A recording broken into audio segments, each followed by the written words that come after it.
আমাদের সবারই জীবনে ভুল ত্রুটি হয়, হয় কি হয় না বলেন? গুনাহমুক্ত কে কে আছেন এখানে? আছেন কেউ? সবারই আমাদের গুনাহ হয়। নবী সাল্লাল্লাহু আলাইহি ওয়াসাল্লাম এই কথাই বলেছেন, কুল্লু বনি আদম খাত্তা ওয়া খায়রুল খাত্তাইনা আত-তাওয়াবুন। সকল আদম সন্তানই কম বেশি অপরাধী, আমাদের সবারই কম বেশি দোষ আছে। কিছু লোক আছে সমাজে দেখবেন সে কোনো দোষ খুঁজে পায় না, আছে না নাই? নিজের কোনো দোষ খুঁজে পায় না। বিপদ আপদ হলে বলে কি, আমার কেন এগুলা হলো, আমি বুঝলাম না, কি অন্যায়টা করলাম, আমি কি অন্যায় করছি উনি খুঁজে পায় না। নিজের অন্যায় খুঁজে না পাওয়াটাই তো সবচেয়ে বড় অন্যায়, ঠিক না? ঠিক। মানুষ যার পরতে পরতে ভুল হয়, এটা ভুল হয়, ওইটা ভুল হয়, মানুষ, সে মানুষ যদি নিজের ভুলের কথাই সে আঁচ করতে না পারে, এটাই তো সবচেয়ে বড় অন্যায়। অনেক লোক আছে দেখবেন বিড়ি বা সিগারেটের ধোঁয়া ছাড়তে ছাড়তে বলে, ভাই জানেন আমার এই জীবনে আমি কোনোদিন কারোর কোনো ক্ষতি করিনি। ছাড়তেছে কিসের ধোঁয়া? সিগারেটের ধোঁয়া। উপকার করতেছে না ক্ষতি করতেছে? ধোঁয়া ছাড়তে ছাড়তে বলে, জানেন ভাই এই জীবনে কোনোদিন কারোর কোনো ক্ষতি করি নাই। স্টিল সে ক্ষতি করতেছে,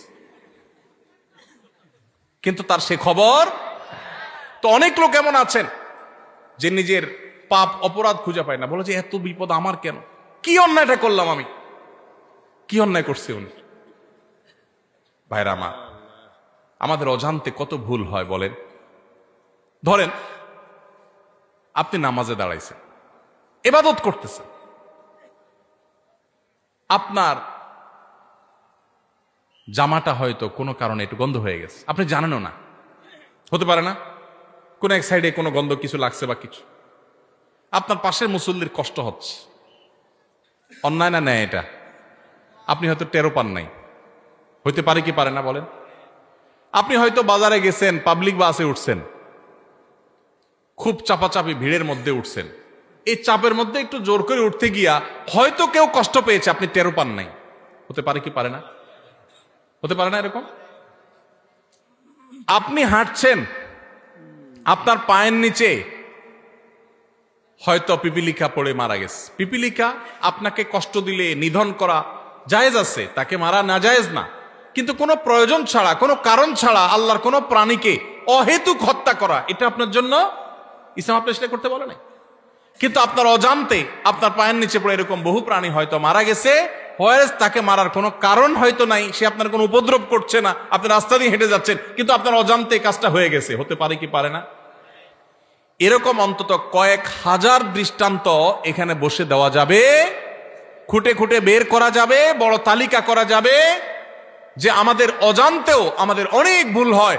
তাহলে কোনো মানুষ যদি বলে আমি আবার কি ভুল করলাম, আমার অন্যায়টা কি হলো, আমি অন্যায়টা কি করলাম, তাহলে এটাই হলো তার সবচাইতে বড় অন্যায়। আমার অপরাধটা কি, এই কথা যে বলে সে সবচেয়ে বড় অপরাধী। আল্লাহর কাছে বান্দা সব সময় তার অপরাধ বোধের কথা স্মরণ করবে। আমার অজান্তে কত অপরাধ হয়ে যাচ্ছে, জ্ঞাতসারে কত অপরাধ হয়ে যাচ্ছে। এই যে আমি কথা বলছি, এই কথাটা যে মাপে হওয়া দরকার একটু বেশি মাপে হয়ে যাচ্ছে, হতে পারে এটাও একরকমের সীমা লঙ্ঘন। আপনি আপনার বাবার সামনে, মায়ের সামনে কথা বলছেন, বাবা মা নিজস্ব লোক, ঘরের লোক, সবচেয়ে আপন মানুষ, একটু জোরে বলে ফেলছেন, অন্যায় হয়ে যেতে পারে, তাদের মনে কষ্ট হতে পারে, তারা এটাকে মাইন্ডে নিতে পারেন, তাহলে এটা একটা অপরাধ হতে পারে, অথচ আপনার খবরই নেই যে আপনি অন্যায় করেছেন। এরকম অজস্র অপরাধ হয়। এজন্য ইমানদার সবসময় তওবা করবে। আমাদের প্রিয় নবী সাল্লাল্লাহু আলাইহি সাল্লামের প্রিয় একটা আমল ছিল নিয়মিত তওবা করা।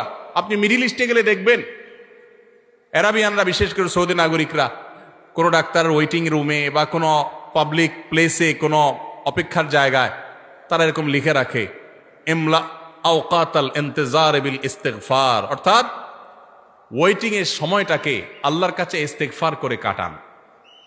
ভাইরা আমার, এই জন্য নবী সাল্লাল্লাহু আলাইহি সাল্লাম নিয়মিত প্রতিদিন ইস্তিগফার করতেন, কমপক্ষে 70 বার, সম্ভব হলে আরো বেশি সংখ্যক বার আমরা ইস্তিগফার করার চেষ্টা করব। আল্লাহ আমাদের সবাইকে তৌফিক দান করুন।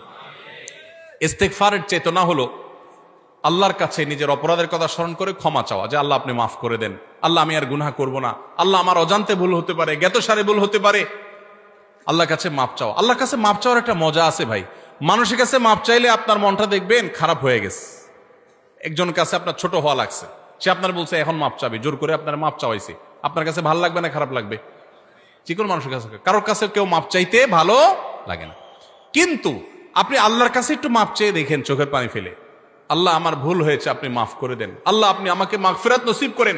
আপনি যদি আল্লাহর কাছে মাপ চান, চোখের পানি ফেলেন, আল্লাহর শপথ পৃথিবীর বহু সুখ, বহু তৃপ্তির চাইতে বেশি তৃপ্তিদায়ক হবে আল্লাহর কাছে মাপ চাওয়ার মুহূর্তগুলো। সালহাতু সঙ্গে বুদি দিল খারাস আজমুদে এক জামানা খাকে বাস। পাথর হয়ে তো বহুকাল ছিলে ভাই, একটু আল্লাহর কাছে চোখের পানি ফেলে একটু দোয়া করে কেঁদে কেটে দেখো, আল্লাহ আপনি আমাকে মাফ করে দেন, আল্লাহ কত ভুল করেছি আপনি ক্ষমা করে দেন। এই ক্ষমা চাওয়ার মধ্যে যে তৃপ্তি আছে, পৃথিবীর বহু ভোগের মধ্যে সেই তৃপ্তি নাই। এই জন্য আল্লাহ ভালোবাসেন সেই মানুষগুলোকে যারা তওবা করে। তওবা কি? তওবা হলো রুট চেঞ্জ, রাস্তা পরিবর্তন। আপনি যাচ্ছেন জাহান্নামের দিকে, আপনি সেটা চেঞ্জ করে জান্নাতের রুটে উঠে গেলেন। ভুল পথে চলছিলেন, সেটা ছেড়ে এখন সঠিক পথে চলে আসছেন, এটার নাম কি ভাই? তওবা। নামাজ পড়তাম না, এখন নামাজ শুরু করেছি। খারাপ বন্ধুর সাথে চলতাম, এখন আর চলি না, ভালো বন্ধুর সাথে চলি। অন্য মেয়েদেরকে টিজ করতো যে বন্ধুরা, তাদের সাথে আড্ডা দিতাম, এখন আর সেদিকে যায় না। আল্লাহর ভয়, আল্লাহর সামনে দাঁড়াতে হবে, আল্লাহ শাস্তি দিবেন, পাকড়াও করবেন, ছাড় দিবেন না, সেই ভয়ে আমি সেই জায়গা থেকে সরে আসছি, এখন ভালো বন্ধুর সাথে চলি। এর নাম তওবা। তওবা শুধু মুখে আস্তাগফিরুল্লাহ বলার নাম নয়, তওবা একটা আচরণের নাম, তওবা একটা স্বভাবের নাম, তওবা একটা অ্যাটিটিউডের নাম, তওবা একটা অ্যাপ্রোচের নাম। তওবা হলো আমার অবস্থান পরিবর্তন করার নাম, নিজেকে পরিবর্তন করতে হয়। ভাইরে, জীবনে একটা সময় পরিবর্তন করা লাগে। বয়স যার যেটুকু হয়েছে, জীবনের মূল্যবান সময় অনেকখানি পার হয়ে গেছে, আর কত? এখনই আসুন তওবা করি। আলাম ইয়ানিল্লাযীনা আমানু আন তাখশা কুলুবুহুম লিযিকরিল্লাহ। ইমানদারদের কি এখনো সময় হয়নি যে আল্লাহর স্মরণ হয়ে আল্লাহর সামনে দাঁড়াতে হবে? সেই কথা চিন্তা করে তাদের অন্তরটা বিগলিত হবে, অন্তরটা নরম হয়ে যাবে। আল্লাহর ভয়ে চোখের পানি ফেলে সে নিজের জীবনকে চেঞ্জ করবে, সে নিজের লাইফকে, রুটকে পরিবর্তন করবে। এই সময় কি এখনো আসে নাই? ভাইরা আমার, এই জন্য তওবা করতে হয়, কোন একটা সময় এসে নিজেকে পরিবর্তন করতে হয়। আজকের এই মাহফিল থেকে আসুন পরিবর্তনের শপথ করে যাই, অঙ্গীকার করি, নিয়ত করি যে আমি আর খারাপের পথে যাব না, আমার জীবনে খারাপ কোনো কিছু আমি আর রাখতে দিব না, আমি নিজেকে পরিবর্তন করব, চেষ্টা করবো তো ইনশাআল্লাহ। যদি এটা করতে পারেন, অটোমেটিক আল্লাহর ভালোবাসা পেয়ে যাবেন, অটোমেটিক আল্লাহর ভালোবাসা পাবেন। প্রসিদ্ধ একটি হাদিস আপনারা বারবার শুনেছেন হয়তো, নবী করিম সাল্লাল্লাহু আলাইহি সাল্লাম বলেছেন, আল্লাহর বান্দা, আল্লাহর বান্দা আল্লাহ অনেক ভালোবাসেন। এর মধ্যে কোন বান্দা যখন তওবা করে, গুনাহ করা থেকে ফিরে আসে, খারাপ কাজ থেকে সরে আসে, একে আল্লাহ কত ভালোবাসেন এটা বোঝাবার জন্য নবী সাল্লাল্লাহু আলাইহি সাল্লামের প্রসিদ্ধ একটা হাদিস আপনারা শুনেছেন। তিনি বলেছেন, একটা লোক সফরে বের হয়েছে, আজকালকার যুগের মতো সফর না, সেই শত শত হাজার বছর আগে মরুভূমিতে যেরকম জঙ্গলের ভিতর দিয়ে মানুষ সফর করতো, কোনো পথে কোনো দোকানপাট কিছু ছিল না, এরকম মরুভূমির মাঝখানে কোন একটা গাছের নিচে তিনি যখন রেস্ট করার জন্য শুয়েছেন, যেই ঘোড়ায় করে যাচ্ছিলেন, ওই ঘোড়ার পিঠে তার খাবার দাবার পানি সব ছিল। ঘুম থেকে উঠে দেখেন ঘোড়া উধাও, নাই, রশি ছিঁড়ে নাই হয়ে গেছে। যতদূর চোখ যায় কোথাও কোনো মানুষ নাই, ঘোড়া তো নাই, কিছুই নেই। তো এই লোকটা অপেক্ষা করছে, একদিন, 2 দিন, 3 দিন, রাত যায়, দিন আসে, আর ঘোড়া আসার নাম নাই, আর এই মরুভূমিতে কোনো মানুষজনও নাই। তার এখন তৃষ্ণায় প্রাণ বের হওয়ার উপক্রম, ক্ষুধায় যান বের হওয়ার উপক্রম, আর কোথায় যাবে তার কোনো সীমারেখা নাই, শত শত হাজারো কিলোমিটার দুধ মরুভূমি। এরকম অবস্থায় লোকটা জীবনের আশা ছেড়ে দিছে, তাহলে আবার এখানেই বোধহয় মরে যেতে হবে। এই অবস্থায় সে যদি গাছের সাথে হেলান দিয়ে বা যে কোনো ভাবে চোখ বন্ধ করে বা রেস্ট করে, আর হঠাৎ করে দেখতে পায় তার সেই ঘোড়া আবার সব জিনিসপত্র পিঠে যেভাবে ছিল ওইভাবে আছে, আর সে হাজির হয়ে গেছে, এই লোকটা যতটা খুশি হবে, এবং খুশির চোটে সে আল্লাহ রাব্বুল আলামিন এর প্রশংসা করতে গিয়ে সে তার কথা পর্যন্ত পরিবর্তন হয়ে যাবে, ভুল বলে ফেলবে।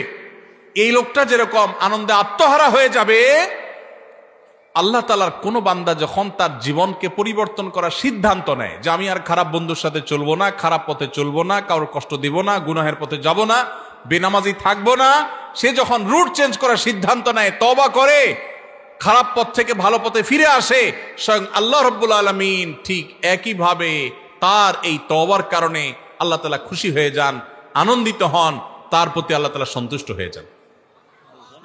আর এই কথাটাকে আল্লাহ রাব্বুল আলামিন কোরআনে হাকিমের একাধিক জায়গায় আল্লাহ তাআলা ব্যক্ত করেছেন। সূরা বাকারা 222 নম্বর আয়াত আল্লাহ রাব্বুল আলামিন বলেছেন, ইন্নাল্লাহা ইউহিব্বুত তাওয়াবিন ওয়া ইউহিব্বুল মুতাতাহহিরিন। যারা তওবা করে, যারা জীবনকে পরিবর্তন করে, আল্লাহ তাদেরকে ভালোবাসে। এই জন্য ভাই জীবন পরিবর্তন করবো তো ইনশাআল্লাহ? শুধু ওয়াজ শুনবো না, পরিবর্তনও করবো ইনশাআল্লাহ? পরিবর্তন করবো তো ইনশাআল্লাহ? আল্লাহ আমাদের সবাইকে জীবনকে পরিবর্তন করার তৌফিক নসিব করুন। ভাইরা আমার, জীবন পরিবর্তন করার স্বাদ আছে, একটু করে দেখেন, অবর্ণনীয় স্বাদ আছে। গুনাহের স্বাদ বহু পেয়েছেন, গুনাহ ছাড়ারও স্বাদ আছে ভাই। মা বাবার অবাধ্য হয়েছেন, হঠাৎ করে আল্লাহর ভয়ে বিগলিত হয়ে যে আল্লাহর সামনে দাঁড়াতে হবে, শাস্তির মুখোমুখি হইতে হবে, এই জন্য মা বাবার কাছে যে করজোড় করে, বাবা মাফ করে দেন, আর অন্যায় করবো না, বহু অপরাধ করেছি, এর একটা স্বাদ আছে ভাই। শয়তান আমাদেরকে জীবন চেঞ্জ করতে দেয় না, কিন্তু আপনি জীবন চেঞ্জ করে দেখেন, আপনার রুট চেঞ্জ করে দেখেন, তওবা করে দেখেন, অসম্ভব রকমের তৃপ্তি পাবেন, ঈমানি স্বাদ পাবেন। আল্লাহ তাআলা আমাদের সবাইকে তওবাকারীদের কাতারে শামিল হওয়ার তৌফিক নসিব করুন। ভাইরা আমার, ঠিক একইভাবে সূরা তওবার 108 নম্বর আয়াতেও আল্লাহ রাব্বুল আলামিন যাদেরকে ভালোবাসেন তাদের কথা বলেছেন। তাহলে এই আয়াত থেকে সূরা তওবা, সূরা বাকারার 222 নম্বর আয়াত থেকে আমরা জানলাম আল্লাহ তাআলা তওবাকারীকে ভালোবাসেন। এই জন্য তওবা করবো তো ইনশাআল্লাহ? তাহলে আল্লাহর ভালোবাসার চতুর্থ শ্রেণীর মানুষের পরিচয় পেলাম, তারা হলেন তওবাকারীরা। তারা কারা? তওবাকারীরা। আস্তাগফিরুল্লাহ ওয়া আতুবু ইলাইহি, আল্লাহর কাছে ক্ষমা চাই, আল্লাহর কাছেই ফিরে যাই, আল্লাহর কাছেই ফিরে আসছি, আল্লাহর দিকেই প্রত্যাবর্তন করছি, শয়তানের দিকে গেছিলাম আবার সরে আসছি, এর নাম তওবা। গুনাহ করছিলাম, গুনাহ ছেড়ে আল্লাহর বাধ্যতাগত হয়ে গেলাম, এর নাম তওবা। চেষ্টা করবো তো ইনশাআল্লাহ? ভাইরা আমার, আত্তাইবু মিনাজ যামবি কামান লা যামবা লাহ। যুবক ভাইরা আমার, জীবনে অনেক অপরাধ হয়ে গেছে, মোবাইলে অনেক হারাম জিনিস দেখেছেন, অনেক অপকর্ম করে ফেলেছেন, অনেক গুনাহ হয়ে গেছে, অনেক অন্যায় হয়ে গেছে। সুসংবাদ হলো, যদি তওবা করার ডিসিশন নেন, সিদ্ধান্ত নেন যে না আমি জীবনকে পরিবর্তন করব, আল্লাহ রাব্বুল আলামিন এত দয়ালু, এত মায়ালু, এত আরহামুর রাহিমিন যে বান্দা যদি তওবা করার সিদ্ধান্ত গ্রহণ করে, আপনার আমার মালিকের ঘোষণা আছে। নবী সাল্লাল্লাহু আলাইহি ওয়াসাল্লাম বলেছেন, আত্তাইবু মিনাজ যামবি কামান লা যামবা লাহ। কেউ যদি পাপাচার করার পর ফিরে আসে, তওবা করে, জীবন পরিবর্তন করার সংকল্প করে, সিদ্ধান্ত নেয়, কামান লা যামবা লাহ, তার আগের পাপগুলো আল্লাহ তাআলা এমন ভাবে মাফ করে দেন যেন তার আমল নামাতে, প্রোফাইলে কিছুই ছিল না, সব ক্লিন, পরিষ্কার হয়ে যায়, পুরা ডিলেট হয়ে যায়, রিসেট হয়ে যায়। আল্লাহ তাআলা তার সমস্ত গুনাহ মাফ করে দেন যদি সে সমস্ত গুনাহ থেকে তওবা করতে পারে। তওবা করবো তো ইনশাআল্লাহ? ভাইরে, যেদিন নাকের ডগার নিঃশ্বাস শেষ হয়ে যাবে, চোখের সামনে জাহান্নাম দেখা যাবে, সেদিন তওবার জিগির তুলবেন, অনন্তকাল তওবা করবেন, 2 পয়সার লাভ হবে না। এখনো নিঃশ্বাস আছে নাকের ডগায়, এখনো শ্বাস প্রশ্বাস প্রবাহিত হয়। অতএব এখনই সময় তওবা করার, এখনই সময় তওবা করার। তওবার জন্য কোনো বয়সের প্রয়োজন হয় না। আমরা মনে করি বুড়া বয়সে তওবা করতে হয়, না ভাই, যৌবন বয়সেই তওবা করতে হয়। আল্লাহ আমাদেরকে আল্লাহর তওবাকারী বান্দাদের কাতারে শামিল হওয়ার তৌফিক দান করুন। তাহলে 4 নম্বর, যাদেরকে আল্লাহ ভালোবাসেন তারা হলেন কারা? তওবাকারীরা।